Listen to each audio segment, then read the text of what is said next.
Batman Arkham Knight was a great game, but the plot left most players confused. The game never really went into detail on the whole Joker's blood infecting others, leaving the community to put together the missing pieces. There are many different theories, but there seems to be one that most players agree on. Batman and the other 4 infected people were cured for the Titan poisoning from the Joker's blood. Even though they were cured of the Titan poisoning, Joker's blood mutated their genes and caused them to turn into other Jokers. However, what if Batman had been cured of both Titan and the Joker blood mutation ever since Arkham City? Let's start off by looking back on Arkham City. Now, there's a teeny little bit of me in you too, that's...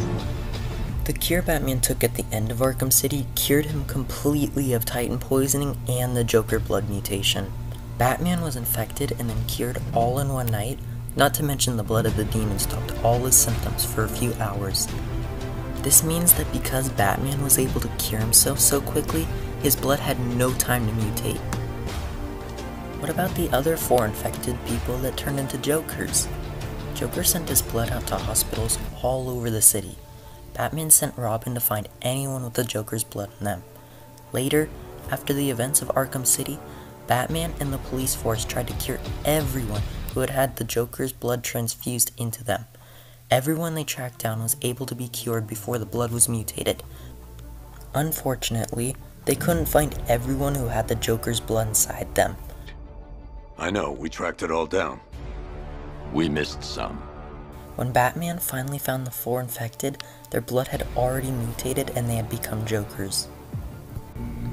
If Batman was completely cured, then why is he still turning into the Joker?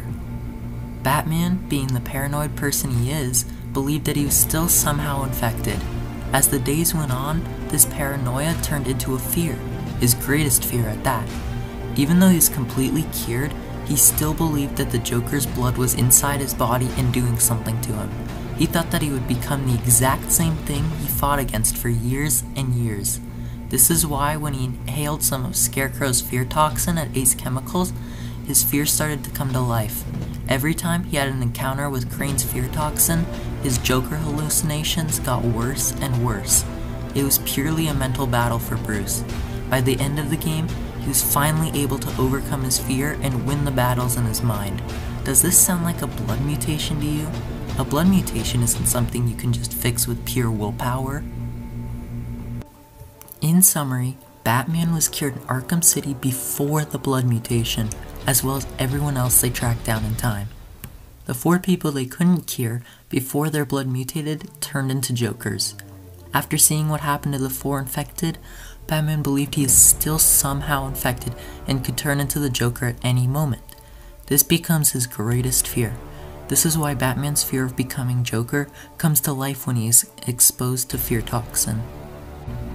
And that's why I believe Batman was cured the entire time throughout Arkham Knight. It was all just mental conflict. If you have a different opinion or something else to add on, I would love to hear what you have to say. I really enjoy discussing topics like these, so if you have something to say, comment down below. I have a lot of Batman Arkham theories, challenges, and more coming, so if you enjoyed this video, I would recommend checking those videos out as well when they're posted.